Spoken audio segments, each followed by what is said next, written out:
Friday Night Lights, sponsored by Jack in the Box. Hey there!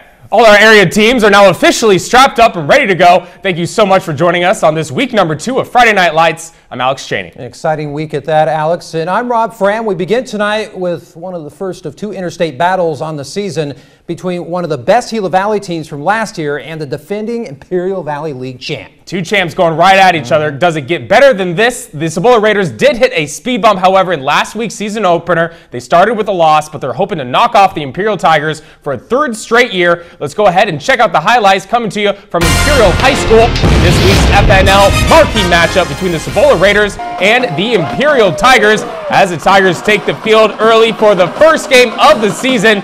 They're feeling hot in this one. As you can see, the whole team ready to go in this one. Big game for the Tigers, and it starts off early here. First play, Brandon Hueso is going to get the carry. He's going to spin, go left, gets a big gain here and a tackle right at the end. Hueso would start early. We're going to hear his name again. Savage now. David Savage with the carry. Great stiff arm there. And he's going to go out of bounds, but watch this. Another hit comes in late after the play. That would be a personal foul call on Cibola. Moves them up, and then Brandon Hueso is just going to bring it in for the bacon, ladies and gentlemen. Wildcat carry scores the Tigers, makes things 7-0 early in this game, but trouble on the other end as the Imperial snap goes over the quarterback's head, and Cibola's Richard Welsel scoops it in for the Cibola touchdown. It would be a back and forth affair all night. Now Wyatt Rodriguez's throw is going to go over to Hueso. He's going to shake some tackles, and look at that, he's still on his feet. Takes things out to the right hash for a big game, gets brought down by Jesus Romero. Back on offense here for the Tigers as David Savage is going to take this thing again. Looking good out there. Jesus Romero again with a huge game-stopping tackle. Curtis Wolf here on the other end for Cibola. He's going to lift it up high, get it over to Miguel Alvarado. Wow, what a throw there. Jesus Romero with the carry here. 15 yards. Wouldn't go down. Even takes a hard hit there at the end. Stays on his feet. Cibola now. Curtis Wolf is throwing this thing over to Gabriel Claudio. Great touchdown there. Cibola goes on to win this thing in double overtime over Imperial, 33-27. You know, I don't think it gets any better than that. Tonight's second interstate rumble went down in Yuma's west side as Central paid a visit to Kofa, dominating the Kings head-to-head. With that hold true tonight. Opening kickoff, a little trickery by the Spartans, but Kofa's Jonathan Buzane sniffs it out for the recovery. Kings getting great field position. So a couple plays later, David Castaneda trying to eke out some yardage, but stopped cold by the Spartan D. Ooh, that's a depleter. Later in the drive, quarterback Zach Miller on the rollout. Look at the aerial build. Scoop this thing up. It looks like it almost touched the ground. A sure-handed grab, getting the 11 yards, and Kofa in position for the field goal. And, oh yeah, getting it knocked through. 30-yard field goal, 3-0 Kofa. Central on offense. Quarterback Ricky Guzman on a broken play, but the Kings defense sniffs it out. Then Guzman on the read option. He's going to find some tough yards. This Kofa D was just tough all night long, not relenting on much at all. Next Spartan drive, Isaac Marquez coming in like a freight train, getting that strong side sack.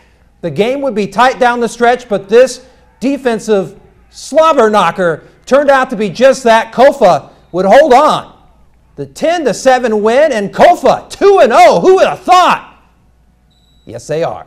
Well, after the first 2 interstate battles are all said and done, because both Cibola and Kofa came out roses in their respective games, the Gila Valley taking an early lead over the Imperial Valley in the head-to-head battles. Those be fighting words. All right, well, tonight officially kicks off the new era of Yuma Catholic football as Aaron Cheatwood takes the coaching reins of a Shamrocks team loaded with talent on both sides of the football. They squared off against higher division foe St. Mary's in their home opener at Ricky Gwynn Stadium. Legendary coaches Starworth and John Blave chatting before the game, as we just saw. 3 and out early on, the Rocks.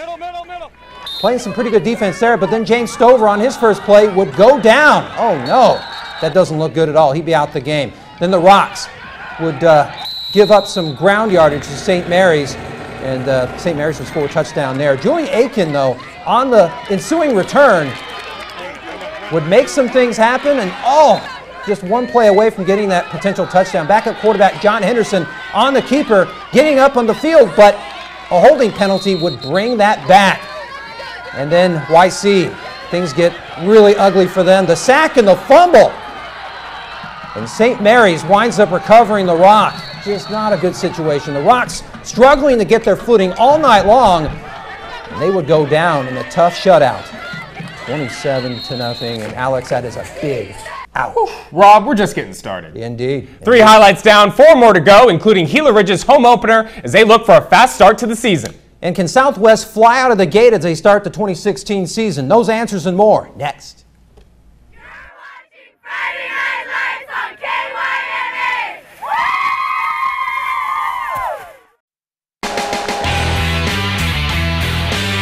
Now back to more Friday Night Lights, sponsored by Jack in the Box. Welcome back, everybody. The Gila Ridge Hawks took a step back last fall after missing the playoffs for the first time in the Tyler Kosel era.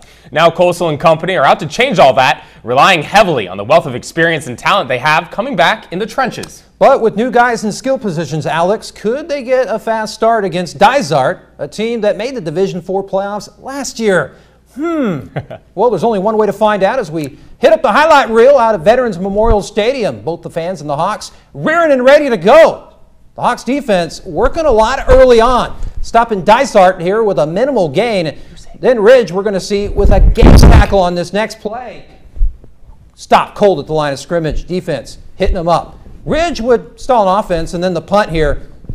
Watch the returner kind of muff it. He's trying to be a hero, and Johnny on the spot in the recovery, though, is Les Mieres. Great momentum swing for the Hawks, and Chance Moreland doing some grinding, getting some of that tough yardage on the inside. A few plays later, quarterback Darion Taylor getting the read option play moving on and getting to the sticks.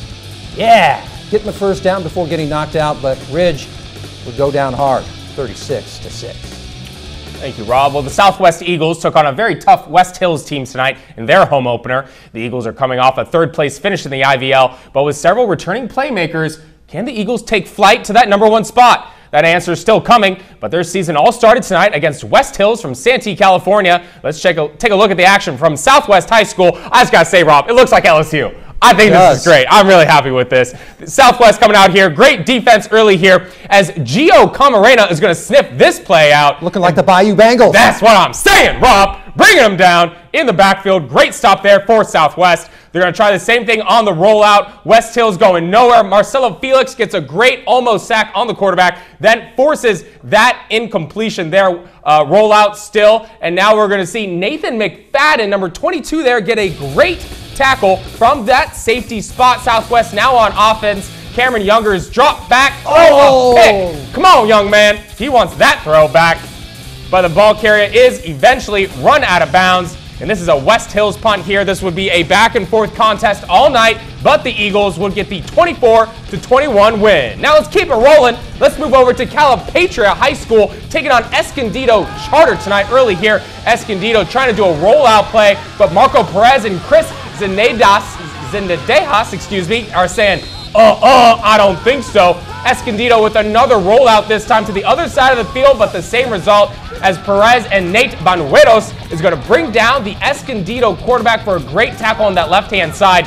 Now we're going to see another run from Escondido brought down by Zendejas. Again, another great tackle. You're going to hear these two guys' names all season.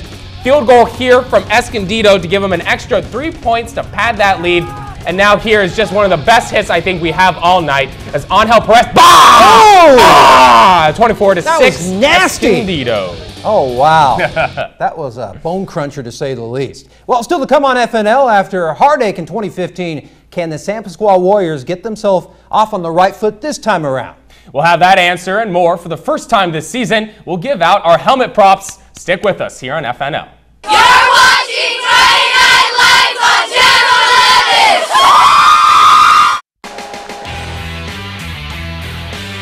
11. Now back to more Friday Night Lights, sponsored by Jack in the Box. Welcome back, everybody. The San Pasqual Warriors come into the season with a bevy of experienced playmakers and a new quarterback.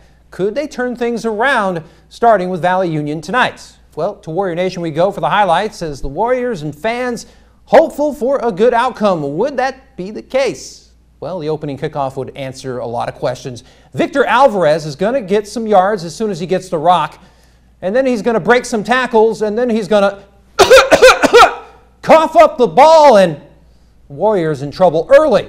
Later on, William White He's going to run up the sideline, and then watch this. He's going to get helicopter John Elway style. Get 7 yards on the play. White then would give the rock up to Angel Coteen. Here you go, man. Oh man, I don't know what to do. He gets driven down after a few plays. San Pasquale, unfortunately, goes down hard, 60-14. All right, Rob, let's go ahead and take a look at one of our first scoreboards for tonight. Kofa 2-0. Congratulations to the Kings. Best record in the Yuma area right now. Hey, hard to believe. Let's get it, Kings. All right, now we got Yuma Catholic getting eggshelled against St. Mary's. What?